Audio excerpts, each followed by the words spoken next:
All of the main social media platforms follow the same pattern. When the platform is new, they need as many people as possible, so they invite everyone to their platform, and they'll only ban you for things like calls for violence.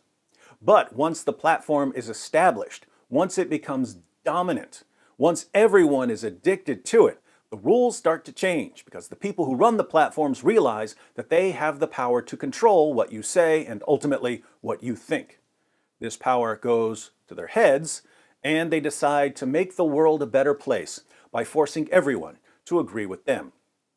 Unfortunately for these narcissistic manipulators, people start to notice the bias. And when they notice the bias, they start asking questions. But the techno-fascists can't acknowledge their bias because honesty is counterproductive if you're trying to lure the entire world into mental slavery. So they have to pretend that they're not biased when they clearly are.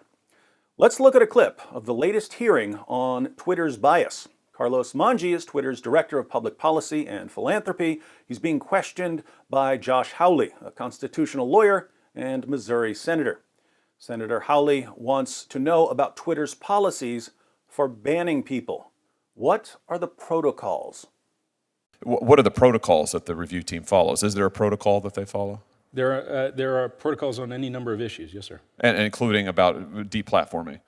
Let me explain. But first, just answer that question. Is there a protocol? There are many workflows and protocols and Will you processes. make those public?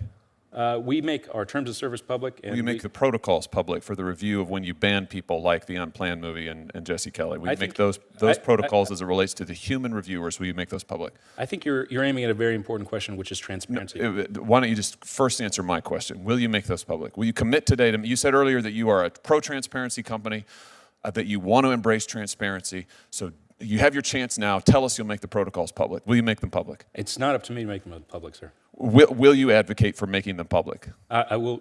Our team will get back to you, sir. So that's a no. You will not commit today to making your protocols public.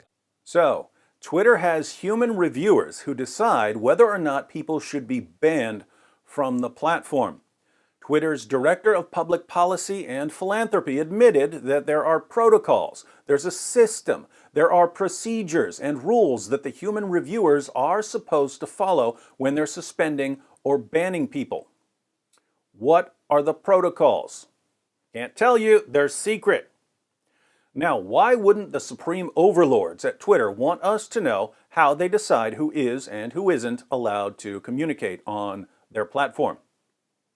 Because there are two possibilities here. Either the system is biased against certain political or moral or religious views, in which case releasing the protocols would make it impossible for the platform to deny its bias, or the system is fair and unbiased, but the reviewers don't follow it and no one holds them accountable. Either way, you don't want to make the protocols public. So that's Twitter, a platform that's supposed to be for sharing information, but which is actually for controlling information. The leaders of these platforms are drunk on power. What would happen if they learned that they have absolutely no power that we, the users, haven't given them? What would happen if we finally recognized the power that we have over them? We would get the internet version of the American Revolution. I look forward to signing the Declaration of our Independence someday.